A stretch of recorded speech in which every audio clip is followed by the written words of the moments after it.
Tant on analyse le procès Eliane, vous allez arrêter. Nous nous rappeler Binora. Si vous pensez que je suis jaloux, pensez au moins de ce que je vous ai soutenu avec Eliane. Moi, je suis un garçon vrai. Non, la vérité, c'est la vérité. Le pasteur Moïse a très bien chanté. Il y a clip petit mamtou a qui toko. Mais les fonds. On a un vrai chrétien. Dans l'équipe de Bela, hypocrite, Bokena Roche, faut des choses à pasteur aux financiers, Bamisu, au la clip Babé Thomas Goda. Moi, j'ai pas le temps. Je te salue Nathalie Banza, à toute la famille Banza, Diane Banza. Sans oublier Vanessa Banza, la reine de Vibi. Nanze mwana bonzambe zai. Yo pasteur, osade pasteur, oso yemba. Vous savez, hein, inspiration ça peut continuité à Mamzamba Salelo. Est-ce que héros de batu ba romando lingelo ba makambo esimbite. Héros a victorieux. Héros o longa. Héros isa moment ya yemba nzembo espoir. Ozomi yemba yo mo mezo babula yo. I'm d'autres nos stones de yes people. What am I mean so? Je suis pas là pour analyser mes acquis introduction dans ngai. Ya Laura Sokoko, kota makambo. Oh. Poto banga, toi analyser. Boyembela ki pona batute, boyemba ki pona biso nyonso, biso beto yoki, biso to ba chrétien. Ngaku na kanyina nzimbo. Baluki ngana butu isimbite. Isimbite. O santi nzembo ekomami na buzz. Okuna kende ko hôpital isimbite a divorce. Na divorce na ye isimbite. Era pa kota ki makambo maga soutenanga ingratitude. Mutu ya machabu. Batu ya ba internet isimbite. Omi yembeli yomoko papa. Omi yembeli.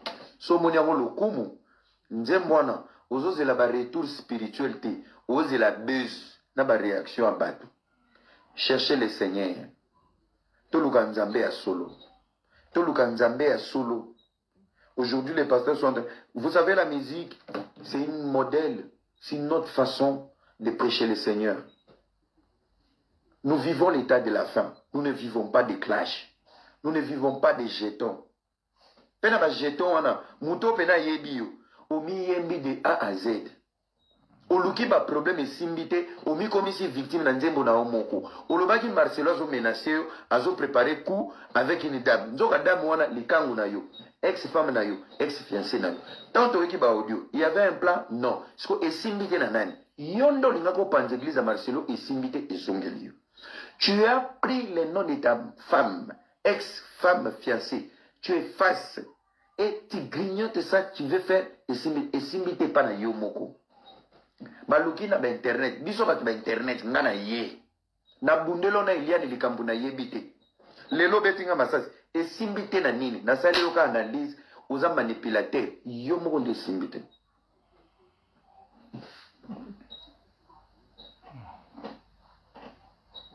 Ndegolati pila majabu. Oh, et bon na salini. Moi, je ne suis pas hypocrite. Hein. Moi, je ne suis pas hypocrite. Hein. Est-ce que on est aux la slogan? Non. J'étais convaincu de travailler à ma job parce que j'étais dans la vérité.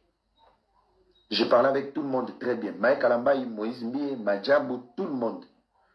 Moi, je suis un génie que Dieu m'a donné une intelligence d'aider tout le monde. Je ne dois pas jouer pour quelqu'un. Je ne dois pas travailler pour quelqu'un. Je dois travailler pour des projets et des sociétés.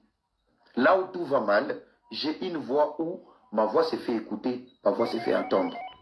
Là où il y a des choses que je ne maîtrise pas, je ne parle pas. Là où il y a des choses que je maîtrise, na oloba.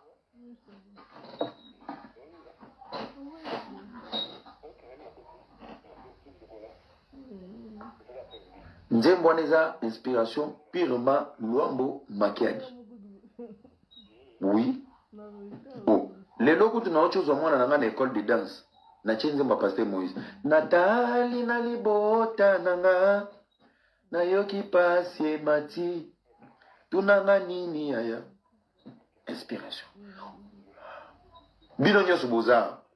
Oh nyos. Même na ba pangolo ba oluba. Vous me connaissez très bien.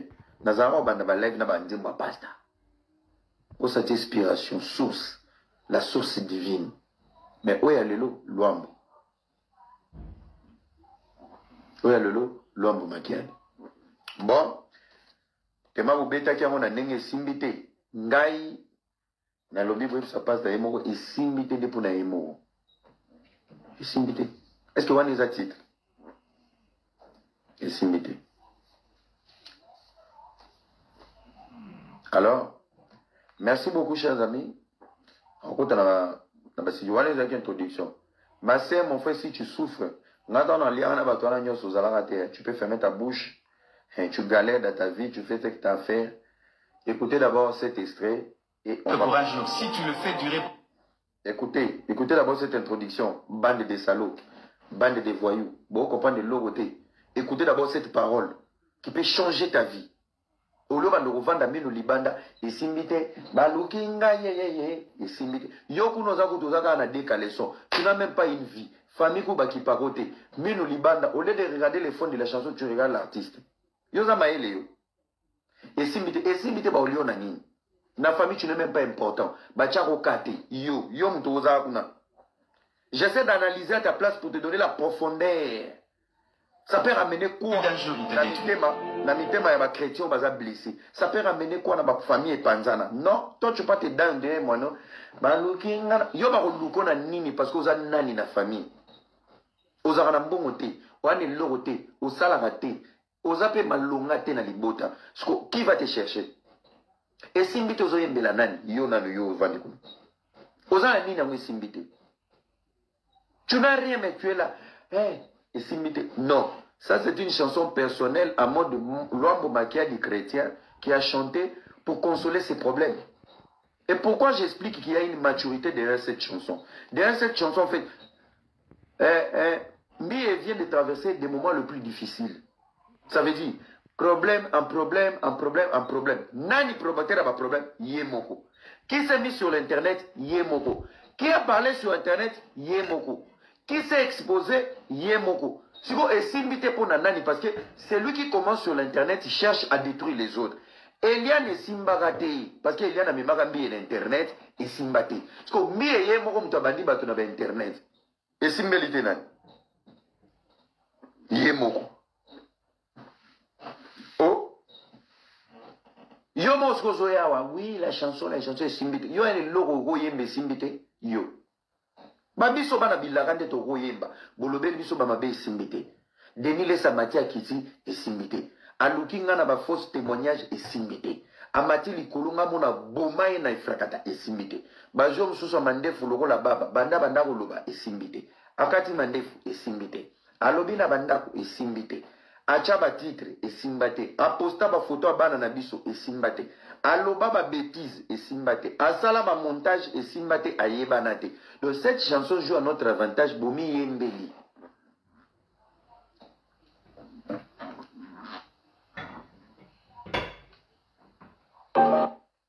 Oh. Songi Simbi na odi. Obisi mo za ba Rwandais.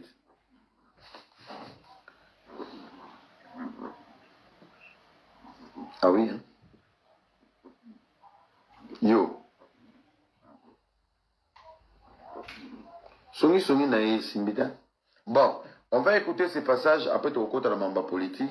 Mais, réseaux sociaux qui a Rokufa, vous avez osé la era aloba, comme ça vous matière. Vous matière.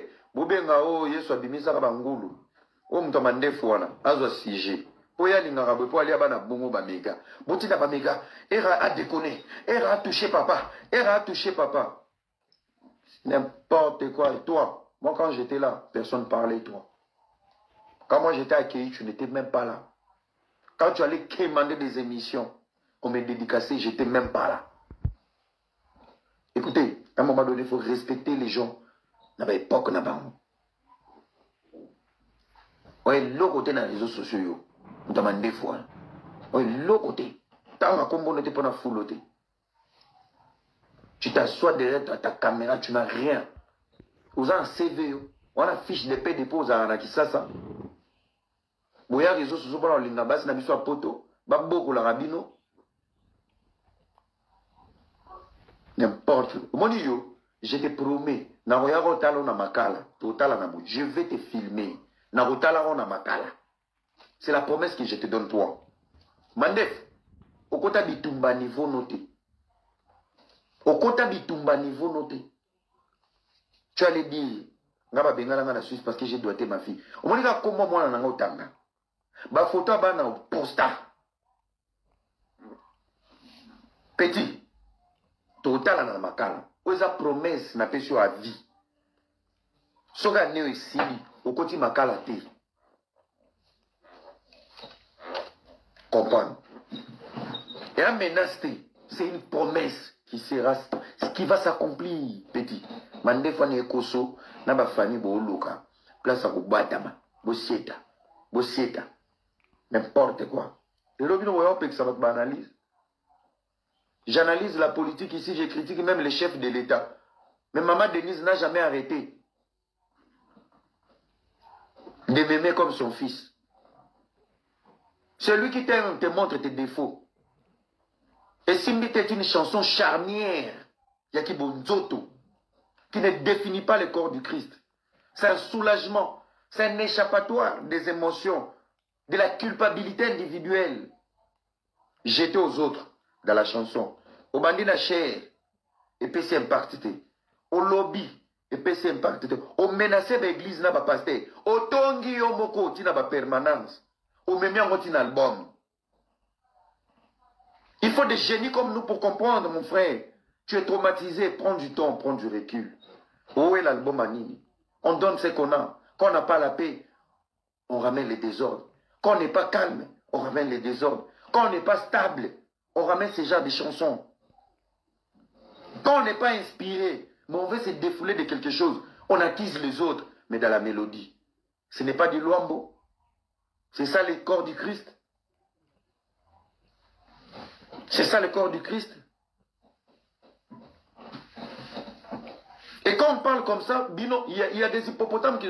Tala, Bino va trouver, au moninga, ngaye, nalina informé venu le moron.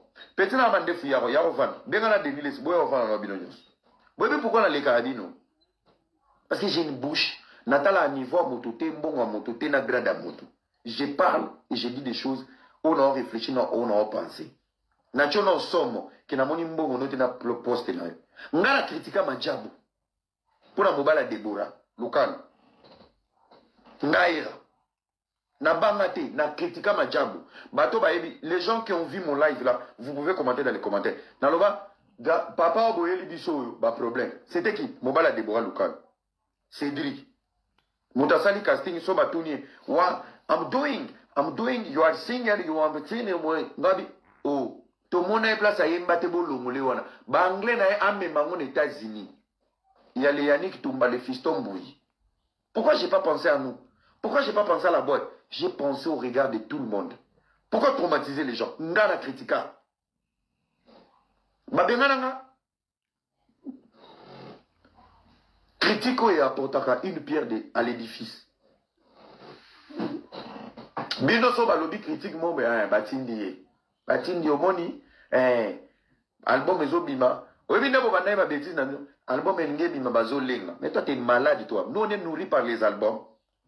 Nous, on produit des albums. Nous, on produit des artistes. Parce que vous préparez là pour soit bateau et zone. Si mais pourquoi les gens écrivent comme ça? Allez voir les retours de cet album. Bas commentaire nyonso négatif. Jetons. On ne voit pas la présence de Dieu dedans. Je ne suis pas là pour vous faire une mauvaise campagne. Hein. Je suis là pour vous interpeller. Bo bundabino moko.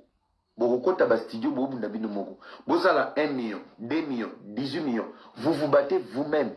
Bo changez bo embangwe comme un reggae. Vous chantez vous-même. Vous chantez vous-même. À peine. Bobimi ba songi na audio. Bokoti na pasteur Dalo na Marcelo. À peine. Botelemisi mboka mobimba. J'ai attrapé un pasteur en train de comploter sur moi, en train de dédéder sur moi. ba audio naza nango audio ebibi o bozala ba traître traître muta changer ba voix to na communication. On arrive dans la communication. La communication et le chantage n'ont rien à voir. Soki kutu obo beteli tolo ya Marcelo tokuti za lukuta ebo obo luba na majab. La main qui vous a nourri, logé, encadré, béni. Le loba ya koloba, oui, na lingaka mbongo, mais je ne suis pas prêt pour tout pour l'argent. N'importe quoi, on aime le Seigneur parce qu'il a la solution de tout. Un homme de Dieu ne peut pas parler comme ça. Même les slogans que vous utilisez dans la chanson prouvent à quel point l'immaturité spirituelle qui charnière la tinzot. Et je le répète ici, j'ai même à m'a coupé et j'assume mes propos. Dieu ne peut pas tout te donner. Dieu ne peut pas tout te donner. Nous avons soit sur vocation, il y a l'Iloba, il t'accompagne. Arrêtez de confondre la musique et qui pasteur. Un musicien, c'est que Dieu t'a donné un don, yemba tea na loyembo. Et l'ingi koloba teke, otea na loyembo, oyebi pe otea ya kotelema. Oh, otea ya kotelema, il y a une moralité qui l'accompagne. La haute gamme de la spiritualité, la sagesse, la maturité, la patience, la tolérance, le pardon, la prière.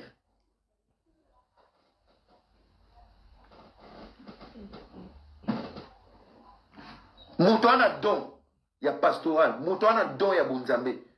Alors, on va d'abord commencer pour prendre un jeton. Ce qui pasteur est capable de prendre pour prendre un jeton. Boni côté, c'est le reflet de ce que le pasteur Moïse Miel est en train de traverser. Chers amis, bon, quand c'est la polémique de Majabou, ici je parle comme blogueur et Ramsès. Et dans la débat politique, je ne sais pas pourquoi le Seigneur m'inspire de vous parler comme ça aujourd'hui. Ce monsieur doit prendre du recul, de trouver la face du Seigneur. Tout ce qu'il fait, ils ont un trouble dans la vie. Ils ont une inquiétude dans la vie. Et tu vas les refléter. À peine tu étais dans la chair, au commissaire chair, place à ma massa, c'est calculé. Au même moment, tu es dans le studio. Donc, les gens savent voir à peine, à comment tu es papa Poutine.